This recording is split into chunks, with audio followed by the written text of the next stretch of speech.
Eu não venho aqui para falar de mim mesmo, eu venho aqui para falar da palavra de Deus, para trazer a você uma mensagem que não fique aqui dentro da igreja, mas que você possa levar para a sua vida pessoal.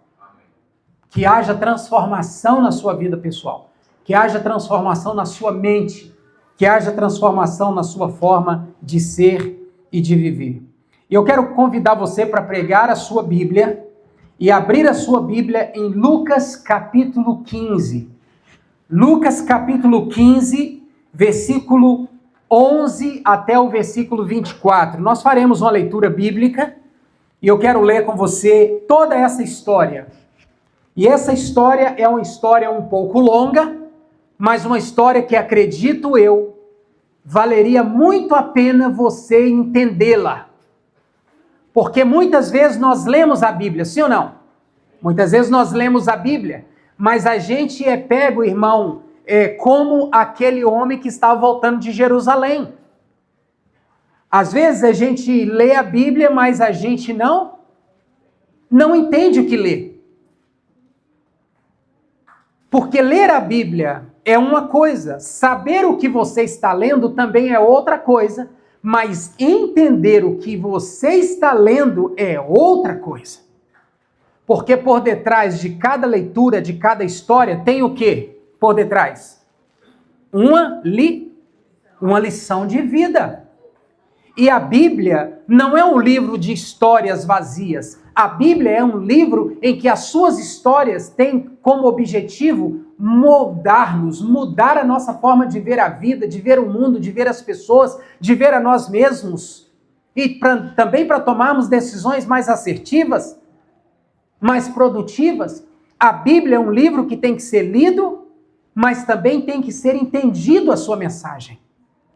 E essa história é uma história que todos nós aqui conhecemos, as crianças conhecem, mas qual é a lição que essa história quer nos ensinar? O tema da minha mensagem hoje é um tema bem simples. O dia em que você parou de fugir de si mesmo.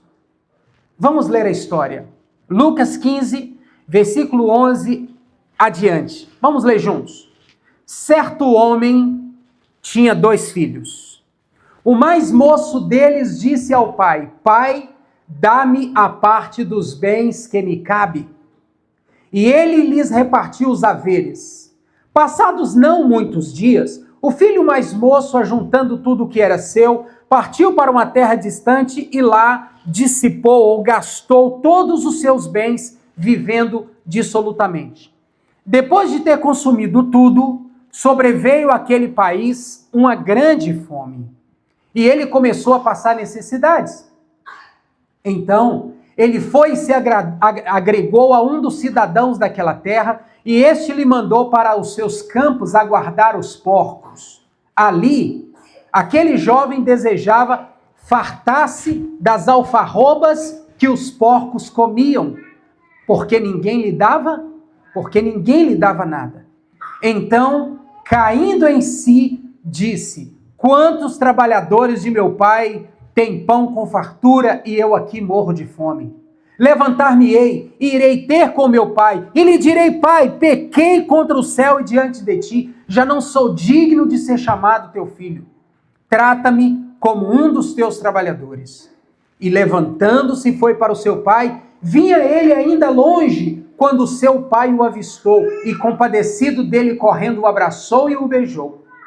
E o filho lhe disse: Pai, pequei contra o céu e diante de ti, já não sou digno de ser chamado teu filho. O pai, porém, disse aos seus servos: Trazei depressa a melhor roupa e vestiu, ponde-lhe um anel no dedo e sandálias nos pés. Trazei também e matai o novilho cevado. Comamos e regozijemo-nos, porque este meu filho estava morto e reviveu, estava perdido e foi achado, e começaram a se alegrar. A história tem 2 partes. A história tem a parte do filho e a parte do outro irmão. Eu não quero falar sobre o outro irmão, porque seria um outro tema. Mas o meu tema, ele está focado na história desse rapaz. E eu quero começar fazendo uma seguinte pergunta para você. Deixa eu te fazer uma pergunta que talvez vai te incomodar. Você já vivenciou perguntas que te incomodaram? Aquela pergunta que alguém fez que te deixou incomodado, te levou a uma reflexão? Então, essa pergunta, ela tem essa finalidade, então não me leve a mal, mas é uma pergunta que vai te incomodar. A pergunta é: quando foi a última vez que você ficou sozinho, em silêncio, sem celular, sem séries, sem nada, e realmente olhou para dentro de você? Qual foi a última vez que você tomou tempo para olhar para dentro? Porque nos dias que nós estamos vivendo, isso não é uma atividade comum. As pessoas estão sendo treinadas para olhar sempre para onde? Para fora, para o outro, mas não para dentro. Quando foi que você tomou tempo para olhar para dentro? A maioria das pessoas tem pavor deste momento. Fato é que alguns dizem assim: eu não gosto de ficar só. Eu não gosto de ficar sozinho. Eu não gosto de comer. Eu não gosto de assistir filme. Eu não gosto de dormir. Eu não gosto de viajar. Eu não gosto de passear. Por quê? Porque tem pessoas que têm medo de se autoconhecer. Tem pessoas que têm medo de descobrir quem elas verdadeiramente são. Então elas precisam de alguém para desviar o quê? A atenção de quem? De si mesmo. Então por isso que eu estou fazendo essa pergunta. Qual foi a última vez que você tomou tempo para olhar para você sem ninguém? Só você e você mesmo. Quando foi? As pessoas têm medo desse momento, não porque não haja tempo para fazer isso. É porque quando o barulho para, as perguntas elas começam o quê? Elas começam a aparecer. Elas começam a vir à nossa mente. Perguntas como: em quem eu me tornei? Em quem eu me tornei? Outra pergunta: como foi que eu cheguei até? Como foi que eu cheguei até aqui? Isso é realmente a vida que eu queria para mim? Perguntas existenciais como estas, elas têm respostas. E têm respostas claras. Mas nem todo mundo quer permitir-se se perguntar a respeito disso. Por isso muitos não param para olhar para. Então é muito mais fácil eu olhar para a vida dela ou dele e fazer perguntas sobre ela. Porque as respostas sobre a vida dela eu tenho. Respostas sobre a minha vida você tem. Mas respostas sobre a sua própria vida você também tem, mas você não quer dizê-las para si mesmo. Hoje nós vamos entrar numa das histórias mais profundas já contadas nas Escrituras Sagradas. E essa é a história do filho pródigo. Pródigo quer dizer esbanjador, gastador. O filho esbanjador, o filho gastador. O filho que jogou tudo fora, o filho que colocou tudo a perder, o filho que desperdiçou toda a herança. É isso que quer dizer o filho pródigo. E eu gostaria, e te garanto, que ela não é sobre religião. Até porque ultimamente eu tenho escolhido não falar sobre religião. Eu tenho escolhido falar sobre mim. Sobre quem realmente eu sou para Deus, para as pessoas. E é isso que elas querem saber. Elas não querem saber o que a minha religião ensina. Elas não querem saber o que a minha religião faz. Elas querem saber o que Deus fez em mim e o que eu faço com o que eu conheço de Deus. É isso que elas querem saber. Então a minha mensagem hoje não é sobre religião, mas é sobre você, porque a mensagem hoje é para você diretamente. É para mim e para você. A Bíblia diz que esse filho era o filho mais novo. E a Bíblia diz que ele chega para o pai e diz assim: pai, dá-me a parte da herança que me cabe quando? Amanhã? Depois? Quando? Agora. Naquela cultura, irmãos, quando um filho chegava para um pai que ainda estava vivo e pedia para ele a parte da herança que lhe cabia naquela hora, ele estava dizendo: me dê o que é meu, porque para mim, a nossa história que vivemos até aqui, o Senhor, minha mãe, meu pai, meus irmãos, todo esse lugar para mim não existe. O Senhor, inclusive, para mim já morreu, apesar de estar vivo. Esse foi o sentido do que esse garoto, do que esse rapaz experienciou. Foi isso que ele estava naquele momento do diálogo com o pai vivendo. Ele estava dizendo: pai, para mim a partir de hoje a nossa família não importa, o senhor está morto, a mamãe está morta, meu irmão está morto, isso aqui eu não quero mais nem saber, eu só quero saber do que cabe a quem? A mim. Se um filho seu chegasse para você e te fizesse tal pedido e você soubesse que a intenção dele era te dizer exatamente o que esse garoto estava dizendo, como você se sentiria? Seria uma atitude brutal, sim ou não? E foi brutal. Foi brutal. E a Bíblia diz, o mais interessante é que esse pai, ele não argumenta. O pai dá o seu jeito, não sei o que ele fez, porque as histórias, elas acontecem ao longo de um período. Então a gente não sabe quanto tempo esse pai teve que ir lá medir as terras, contar os gados, separar, buscar compradores, e etc e tal. Enfim, o fato é que ele vendeu, colocou tudo em um depósito e entregou nas mãos do filho. Entregou nas mãos do filho. Mas antes de você julgar esse rapaz, eu preciso te perguntar uma coisa. Será que você nunca fez isso com alguém também, não? Nunca tratou uma pessoa como se ela não existisse mais para você? Será que você nunca ignorou tal pessoa ao ponto dela sentir que na sua vida ela não faz mais nenhum sentido? Será que não existe marido que faz isso com a esposa, não? Que a ignora dentro da própria casa? Será que não há esposas que fazem isso com o marido, que o ignora como se não fosse nada? Será que não há filhos que ignoram seus pais ou os tratam de forma como se eles não significassem nada? Porque quando nós olhamos para a história desse garoto, a gente tem facilidade de julgá-lo, sim ou não?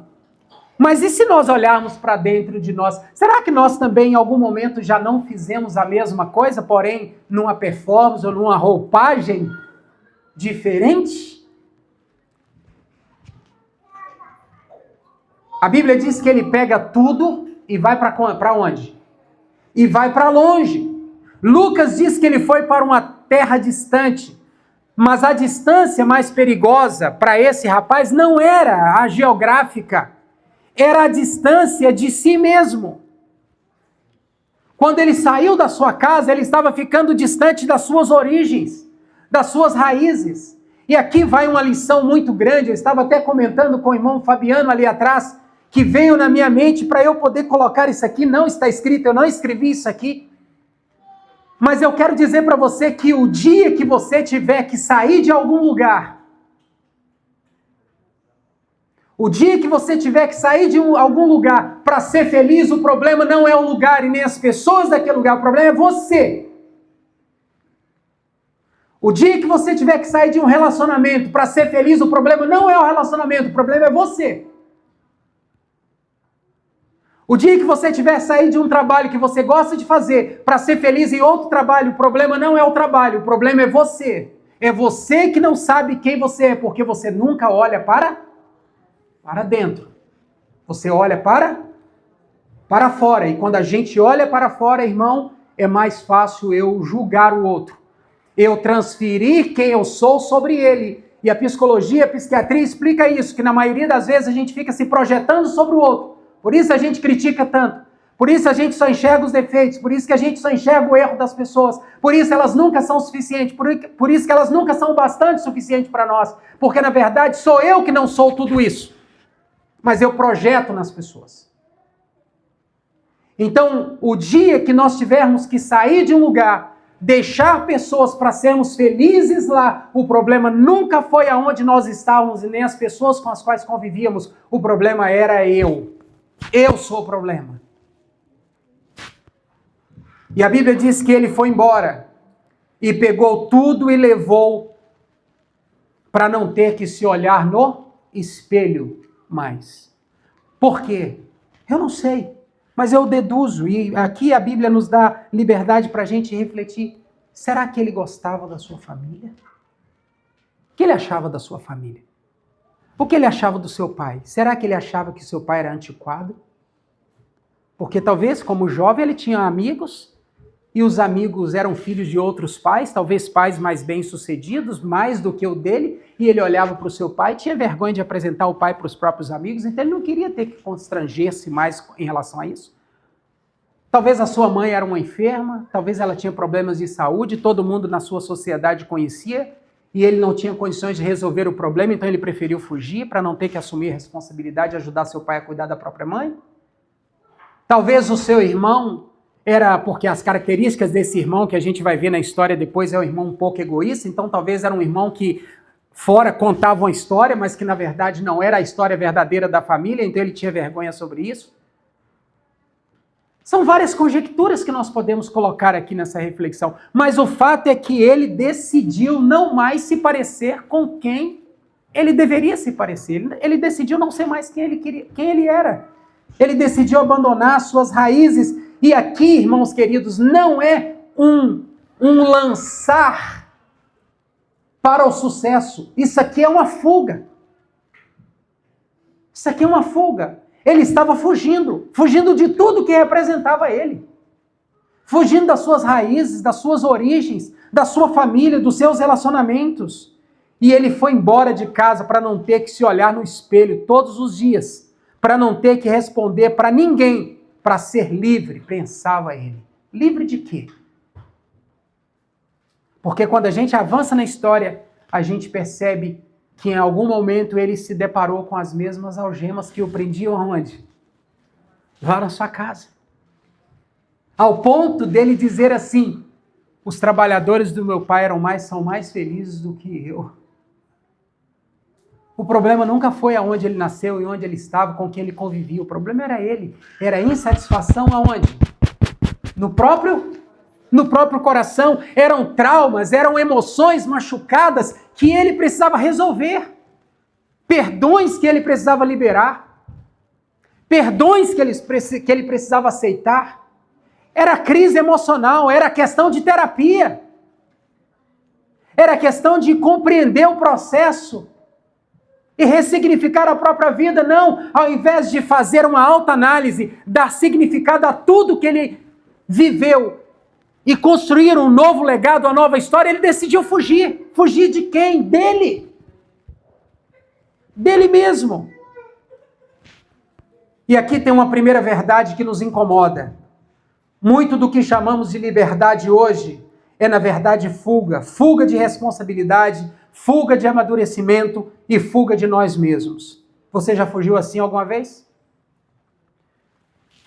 Não precisa ir para outra cidade. Dá para fugir dentro do próprio quarto. Sim ou não? Dá para fugir dentro do próprio celular. Sim ou não? Dá para fugir dentro da própria igreja. Sim ou não? Dá para fugir dentro do próprio casamento. Sim ou não? Dá para fugir dentro da própria família, sem, como diz os mineiros, sem arredar nem o pé. Mas aqui nós aprendemos uma grande ilusão. Ele disse, tudo, me dê tudo que é meu, porque eu vou viver conforme eu agora quero, porque lá eu serei feliz. Porém, a Bíblia diz que ele foi e viveu dissoluta. O que é viver dissolutamente, irmãos? Viver dissolutamente, irmão, é você não contar quanto tem no bolso.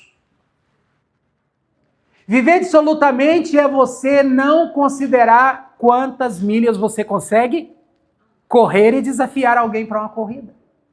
Viver dissolutamente é você viver como se ninguém estivesse te observando. Viver dissolutamente é você falar o que você quer falar como se as suas palavras não impactassem quem? A ninguém. No contexto dessa história, ele gastou dinheiro. E a Bíblia diz que ele viveu dissolutamente. Mas e nós? Será que em algum momento nós também vivemos dissolutamente com toda essa riqueza que Deus nos deu? O que nós estamos olhando dissolutamente? Eu sou dono dos meus olhos, eu vejo o que quero. Isso é olhar dissolutamente. A boca é minha, eu falo o que eu quero. Isso é falar dissolutamente. O estômago é meu, eu como o que eu quero. Isso é comer dissolutamente. O corpo é meu, eu faço do meu corpo, né? Que é uma ideologia hoje. Minhas regras, eu vivo do jeito que eu quero. Isso é viver dissolutamente. Então nós talvez não teremos as mesmas atitudes que ele teve, mas podemos ter atitudes com os mesmos fundamentos. A Bíblia diz que no desejo de ser feliz, ele colheu miséria. Ele colheu miséria. Porque, queridos irmãos, quando nós fugimos de nós mesmos, é como se a gente estivesse furando um poço para tentar esconder. Mas, na verdade, nós vamos nos afundando cada vez mais. A Bíblia diz que aí veio a escassez, veio a fome e veio o vazio. Quando a Bíblia diz que ele procurou satisfazer suas necessidades com pessoas e ninguém pôde ajudar, a história está dizendo que o vazio, porque a história que Jesus está contando, a lição que Jesus está contando para nós, é que todos nós temos um vazio existencial que a gente precisa do Pai. Que a gente precisa voltar para Deus, para os braços de Deus. Então esse rapaz, a exemplo dele, muitas vezes nós também estamos achando que a nossa felicidade está em outro lugar, mas se nós formos dissolutamente assim, nós vamos colher mais vazio. E nós teremos fome. Por isso a Bíblia diz que ninguém podia lhe dar nada. Por quê? Porque as questões que estão internas no seu e no meu coração, que muitas vezes nos leva a fugir, sou eu quem tenho a solução para elas. Por isso que psicólogo não diz o que você tem que fazer. E se algum dia você consultar com um psicólogo que disser para você o que você tem que fazer, fuja dele, porque essa não é a finalidade da função. As questões mentais não são os outros que resolvem em nós, somos nós quem temos que resolver dentro de nós mesmos. Conceitos básicos de tratamento emocional. Mas aí veio a escassez. Preste atenção no que acontece quando a fartura acaba. Os falsos vínculos que ele, por causa da fartura, havia desenvolvido também desapareceram. E você fica com o que sempre esteve lá, você mesmo. E lá estava ele sozinho. Sozinho. E a palavra de Deus diz que ele agora é colocado no exato lugar, no lugar certo, no momento certo de fazer uma coisa que eu e você precisamos começar a fazer, que é a autorreflexão, que é olhar para dentro. Para dentro. Quando você olha para esse banco, você pode olhar e dizer assim, uau, que banco limpo. Mas um outro pode sentar no mesmo lugar que você está sentado, olhar para o mesmo banco e falar o quê? Nossa, já está na hora de trocar esse forro. Porque a maneira que nós olhamos, irmãos, depende do que está aqui dentro, do que nós imaginamos sobre aquela circunstância, sobre aquele momento. E isso está ligado ao que nós já viemos para esse lugar sentindo. Quando a gente não está bem em nenhum lugar está bom. Você já foi de férias para algum lugar Você já viajou com alguém? Não precisa dizer para mim. Mas você já viajou com alguém que você estragou o passeio dela? Você já foi a um jantar, a um restaurante, que ao invés de voltarem felizes, voltaram chateados e tristes porque você do nada criou uma situação de intriga? Você já chamou sua família para um passeio que quando voltou todo mundo pensando que poderia ter sido melhor, mas não foi porque isso, aconteceu aquilo outro? Nós temos essa capacidade, irmão. Se a gente não estiver resolvido. Se nós estivermos fugindo de alguma coisa que nós não queremos confrontar, nós sempre vamos projetar em outro. E esse garoto começou a fazer uma autorreflexão. Porque ele ia culpar quem? Ia culpar os porcos? O pai estava lá? O pai não estava lá mais. A mãe estava lá? O irmão estava lá? Ninguém estava lá, nem aqueles homens e mulheres com quem ele gastou o próprio dinheiro estavam lá mais. Ele estava sozinho no fundo do poço, só ele e ele. E a Bíblia diz que ele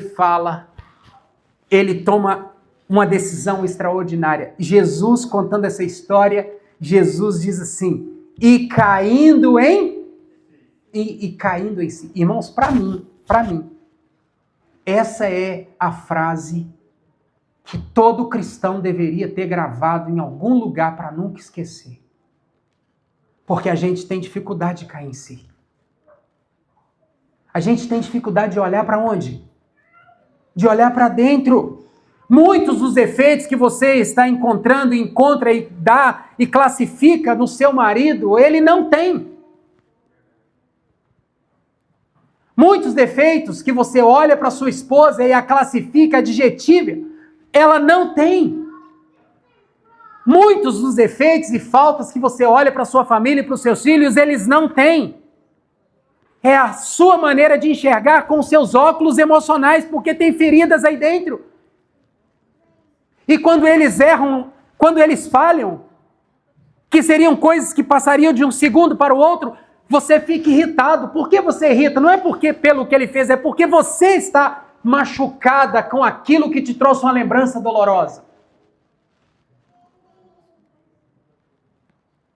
A Bíblia diz que ele cai em si, e caindo em si, 3 palavras, irmãos, deu uma volta na vida dele de 180 graus.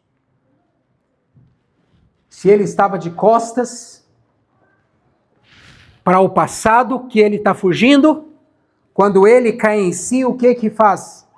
O que a autorreflexão fez com ele? Virou ele para onde? Para a sua história. A autorreflexão me faz olhar para mim, para a minha história. Eu não fazia autorreflexão, mas um dia eu estava conversando com uma pessoa muito especial para mim,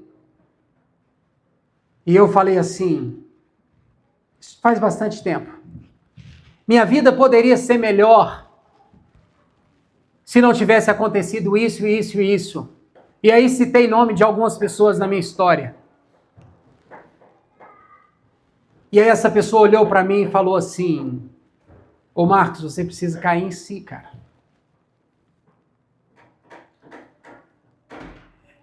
É bom ter gente assim, tá? Que fala a verdade pra gente. E a esposa fala, tá? E o marido fala, tá? E a sua mãe fala, viu? E os filhos também falam. Se nós tivéssemos um pouquinho mais de humildade para saber que as pessoas que mais nos amam são aquelas que comem sal com a gente, nós cresceríamos mais. Então essa pessoa olhou para mim e falou assim, sabe por que você chegou onde você chegou? Sabe por que você se tornou quem você se tornou? Você não está se vendo, cara. É porque você não agradeceu até hoje aquelas pessoas, mesmo aquelas que te fizeram mal. Porque você só chegou onde chegou porque elas passaram pelo seu caminho. Virou a chave na minha vida, irmãos. Eu comecei a olhar para o meu passado e agradecer. Olhei para o meu pai, parei de culpar meu pai. Olhei para os meus irmãos, parei de culpar meus irmãos. Olhei para os meus patrões antigos, parei de culpá-los. Para amigos de ministério que pisaram na bola comigo, parei de culpá-los. Por quê? Porque se eles não tivessem, infelizmente, falhado, precisava falhar? Não, mas falharam. Se aquelas falhas não tivessem me jogado para cima, eu não teria chegado onde eu cheguei. Então eu tenho que olhar para trás e apenas agradecer. Mas isso é o que a autorreflexão faz. A autorreflexão tira a gente do foco e volta-nos para a nossa origem. Esse jovem estava sentado olhando para os porcos, irmãos, olhando para os porcos, para a comida fétida dos porcos, para a lama, para os vermes no chão. Olhou para ele e falou assim: o que eu fiz da minha vida? A Bíblia diz que ele caiu em si. Que em grego a expressão cair em si é heuton eten, que literalmente quer dizer ele veio a si mesmo. Ele veio a si mesmo. É como se ele estivesse a um passo, vamos imaginar, claro, eu não sou grego, não acredito na separação de espírito e alma e corpo, não acredito nisso, mas imagine que isso existisse. Mas não existe. E nem cremos nisso, e nem ensino isso, nem é bíblico. Isso é pagão. Mas aqui está ele, o pródigo A, e aqui está o pródigo B, ok? O pródigo B está em casa e o pródigo A está aqui. Ele olha e se volta para quem? Para ele mesmo.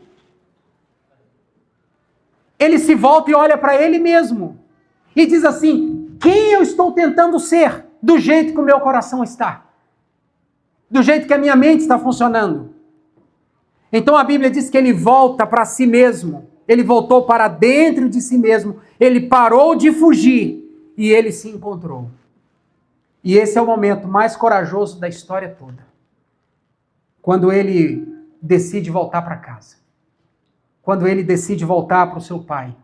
Quando ele decide voltar para os seus. Foi quando ele parou de mentir para si mesmo. O problema não era o pai. O problema não era o irmão.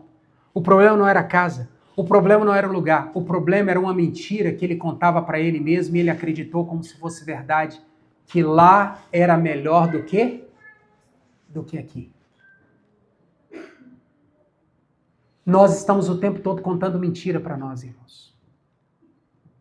E a gente descobriria facilmente se a gente se nós olhássemos para dentro. A pergunta que o texto deixa para nós aqui é: você tem tido coragem de ser de verdade com você mesmo?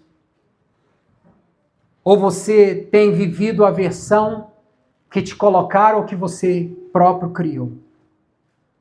O que a autorreflexão, e já caminho para o fim, o que a autorreflexão verdadeira faz? Primeiro, ela compara a realidade com o que poderia ser. Quantos trabalhadores do meu pai têm pão em abundância e eu aqui morro? Enquanto você não fizer autorreflexão, você vai achar que aonde você está é melhor do que aonde você deveria estar. Há homens que acham que deveria estar no outro casamento, porque o que ele está não está bom. Mas se ele fizer autorreflexão, ele vai entender que nenhuma mulher iria aceitar do jeito que ele é. Depois de conhecê-lo como a própria esposa o conhece.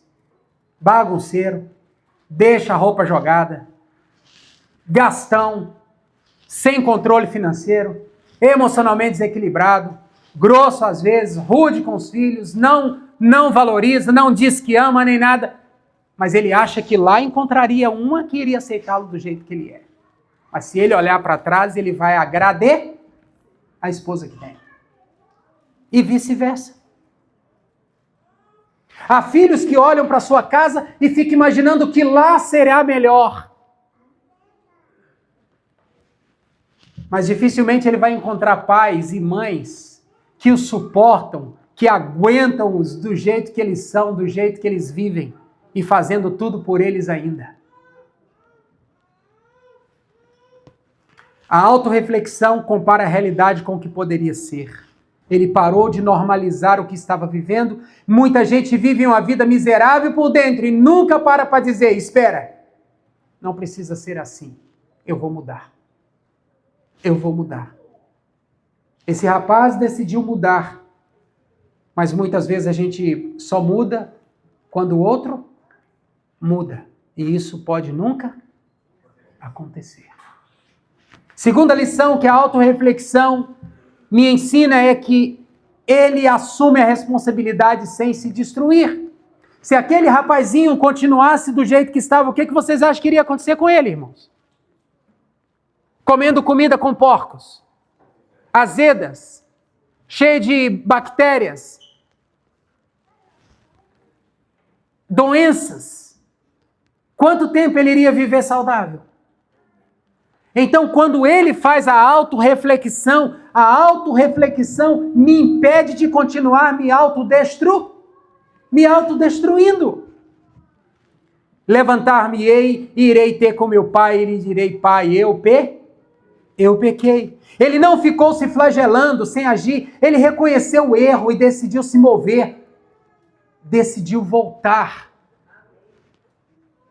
Tem muita gente que confunde culpa com arrependimento. Culpa te paralisa, amigo, mas o arrependimento te move. Todas as pessoas que se arrependem, elas voltam a crescer. Todas. A autorreflexão, ela cria para nós um plano. A Bíblia diz que ele se levantou e foi e planejou todo o seu retorno. Quando nós fazemos autorreflexão, nós não mais queremos viver aquilo que estamos vivendo, nós queremos viver algo superior, algo muito maior. Mas o mais bonito também dessa história é que depois que ele cai em si, que ele faz essa autorreflexão, que ele olha para dentro de si, vê que as escolhas que ele havia tomado o levaram para pior, ele volta. E quando ele volta, a Bíblia diz que ele estava ainda longe, quando o pai o avistou e foi ao seu encontro e o abraçou. Marido, a tua esposa está de braços abertos para te abraçar se você voltar. Então faça uma autorreflexão. Tente entender o que está aí dentro. Te deixando nervoso, te deixando frio, te deixando insensível, te fazendo trabalhar como um louco. Faz uma autorreflexão e volta para casa. Volta para os braços da sua esposa. Deixa fazer carinho em você. Deixa acalentar você. Deixa abraçar você. Esposas, parem de fugir, parem de correr. Parem de achar que o melhor para você só está lá na frente. Pare de achar que o melhor está lá no Brasil. Quando você voltar para o Brasil, para com isso. Olha ao seu redor. O melhor para você pode estar do seu lado.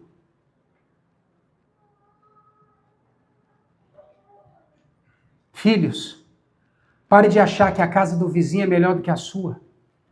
Pare de achar que o quarto da amiguinha é melhor do que o seu, é mais bonito do que o seu. Que o carro do amigo é melhor do que o carro do seu pai. Que a profissão do pai do seu amigo é melhor do que a profissão do seu pai. Olha para dentro. É ali que você vai se tornar a pessoa mais feliz dessa vida.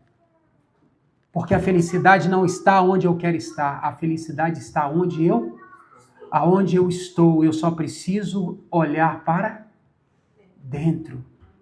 Porque às vezes a infelicidade que você está sentindo onde você está, não está no lugar nem nas pessoas, não é no seu marido, não é no seu pai, não é na sua mãe, não é na sua escola, não é na sua igreja, está aí dentro. É você fugindo de você mesmo.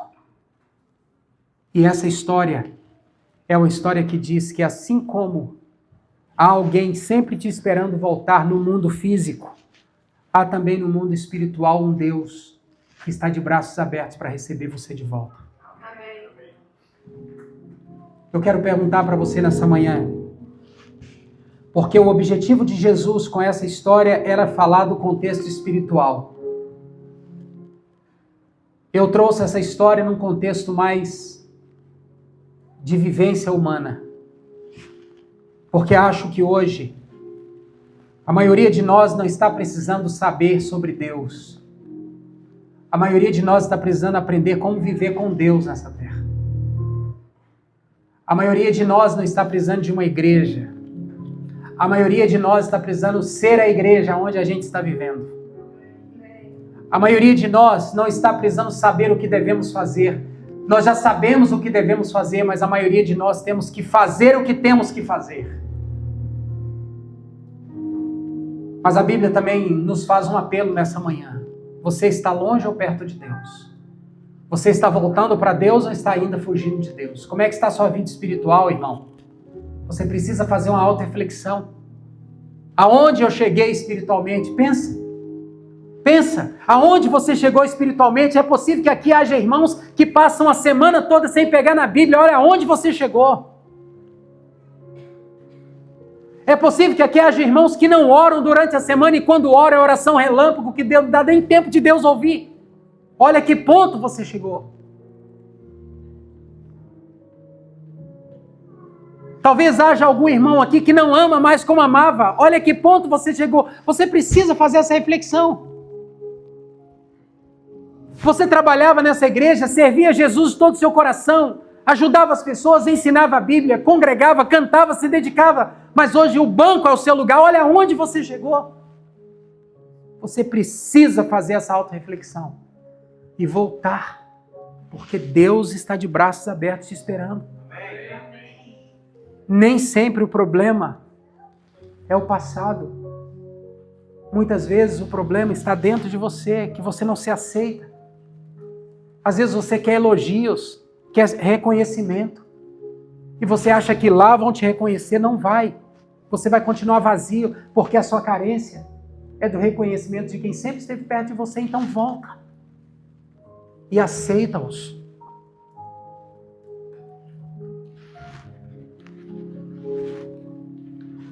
Quão longe ou quão perto você está de Deus? Quão longe ou quão perto você está do Espírito Santo? Quão longe ou quão perto você está do Senhor Jesus Cristo?